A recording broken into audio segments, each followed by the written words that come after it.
Uh, Good evening, respected teachers. First, I would like to thank Like my sure. yes. First, I would like to thank Dr. Sampath Kumar sir and Bala Subramaniam sir for giving this opportunity to present here. Today's my discussion is about the use of ethanol log in treatment of hemodialysis tunneled central venous catheter. Catheter-related bloodstream infection is one of the major and common complications of hemodialysis tunneled central venous catheter. It is it leads to high morbidity, mortality, and cost also. Tunneled central venous catheter have 15-fold increase the rate of infection in CRBS, and all cases of mortality ranging from 12 to 25%. Definition of CRBS is same organism should be culture from the catheter tip and also from the blood culture in symptomatic patient with no other apparent source of infection. The usual protocol for treatment of CRBS are systemic antibiotic, use of systemic antibiotic alone, or use of systemic antibiotic plus antibiotic lock. In this case, we are not going to remove catheter, and systemic antibiotic plus guide wire action. In this, we can either remove the catheter and replace it in the new site, or we can exchange the catheter with the guide wire. These are the previous studies where ethanol logs are used. There are 10 to 15 studies of use of ethanol log, but these three particular studies regarding the use of hemodialysis tunneled central venous catheter. In the first study, Sanders and et al., it was a prospective double-blind study. They used 70% of ethanol, and they used daily. The 12 hours was 2 hours. After 2 hours, they aspirated it, and the rate of infection per 100 catheter days was 6 in ethanol log groups, and in control it was 31. And the same in slope it was study. It was also prospective study. In this, the concentration used was 70%, and they also used daily. The dwell time is also was less in this study. They used only for 15 minutes, but they flushed it. Their rate of infection per 100 catheter days was 0.7. In control, it was only 1.1. In the Broom study, they also used the concentration of 70% ethanol, and they used to give once in a week. Dwell time was 48 hours, and they removed after 48 hours. The rate of infection was 0.28 per 100 catheter days. Our experience in ethanol log therapy. We started using ethanol logs since April 2019. In this period, we have almost inserted 141 tunneled hemodialysis catheter. The inclusion criteria for our study was CRBS diagnosed either by blood culture or fever with chills during 2 consecutive hemodialysis, excluding other causes of infection. Method was we used 60% ethanol log with 3.2 ml along with the usual systemic antibiotics. Frequency was daily. We used to give 4 to 5 days after with the 12 hours or 4 hours. After 4 hours, we used to aspirate. Out of 141 patients, only 23 patients developed CRBS, and the incident rate was 0.71 per 100 catheter days. The other Indian studies also have the same incident rate. One study from Gujarat showed 0.48 per 100 catheter days, and one study from Karnataka showed 1.48 per 100 catheter days. Out of 23 patients, 18 we are able to cure in 18 patients, and we are able to solve, we want to prevent the catheter removal. The rate of catheter removal was only 0.15 per 100 catheter days. The mean age of our study population was 51, and out of 23 patients, we are able to get blood culture in only 12 patients. And among 12 patients, the most common organism was Pseudomonas aeruginosa, but other literature saying the most common organism was in about 60% of the patient, it is Staphylococcus aureus gram positive, and in the 30% of the patient, it is Pseudomonas. Out of 23 patients, 19 patients were diabetes mellitus. All out of 23 patients, 5 patients we are not able to salvage them. After 3 days of this ethanol log, if the patient had persistent fever, we removed it.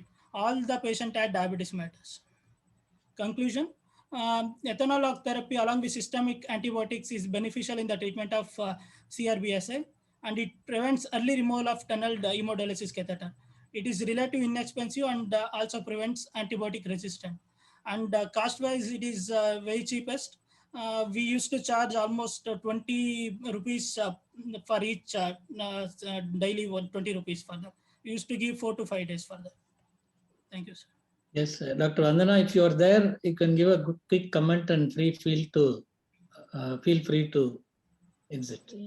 Yes, I think this is very interesting. So I actually do have a lot of interest in catheter lock solutions, both for prophylaxis and for management. So I guess my 2 cents on that is that whenever I look at catheter lock solutions, you want to look at 2 different things in 2 different ways, right? You want to look at catheter lock solutions as prophylaxis of infection and prophylaxis of mechanical dysfunction.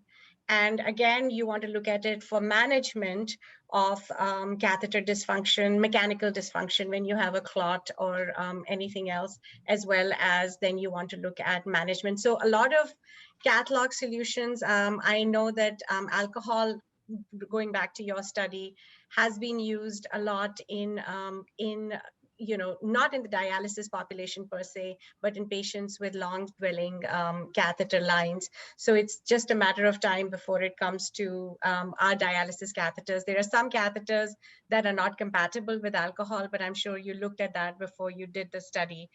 Irrespective, I think the things that when you look at catheter lock solutions, in your particular study, is that correct that you did this to salvage or to look at catheters with catheter-related bacteremia? And you were combining the alcohol with the antibiotic. You didn't mention what antibiotic lock solution you were using, so I can't really comment on the combination. But if I just want to give a brief overview to the trainees who are starting, I tend to look at catheter lock solutions as when you look at prophylaxis, again, you want to, and I kind of hate to, discuss my paper, but I did do a review on this a few years ago where we talked about how you look at prophylaxis. And again, you want to divide that into mechanical dysfunction, where you've used heparin and TPA. And of course, if the patient has a fibrin sheath, the answer is, remove the catheter and angioplasty the fibrin sheath. But if you've got catheter locks for prophylaxis, you can use antimicrobial, but you do not want to use an antibiotic solution because that does promote resistance in strains. And so when you use it for treatment, I always combine a lock in addition to systemic antibiotics. So I would never give a lock solution alone with an antibiotic solution in it for treatment of catheter-related bacteremia. I would always combine that with systemic antibiotics. And again, I sort of use a clinical algorithm based on the patient's hemodynamic status, based on the bug that's found. So again, gram-positive versus a weaker gram-negative bug. You have to put all of that into context before you decide how you actually manage catheter-related bacteremia.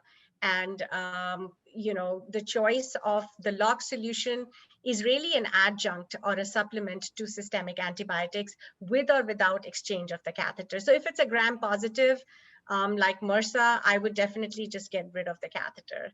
If it is, a slightly like a coagulase negative staph, you can sort of exchange the catheter with a guide wire and then, use systemic antibiotics. And in these cases, because you've already removed the biofilm. So the key thing in catheter-related bacteremia is the presence of the biofilm, which is this glycocalyx material that's inside the catheter that does not allow the antibiotics to penetrate. And that's where using the local antibiotic solution within the catheter lumen, like you do as a lock solution for treatment, can be useful as an adjunct therapy. So that's my quick overview. Is there any burning question that I can answer before I have to leave? Thank you. I think It was great having you. And actually, I wanted to mention the introduction. Going through your work on various aspects of interventional nephrology and the topics you have given. So actually, running this show, so I used to keep thinking about the new topics for each meeting. But I think I can simply read out from your list of work and start doing one at a time. I think it was Thank you. No, thank you for having me. It's an honor to be part of.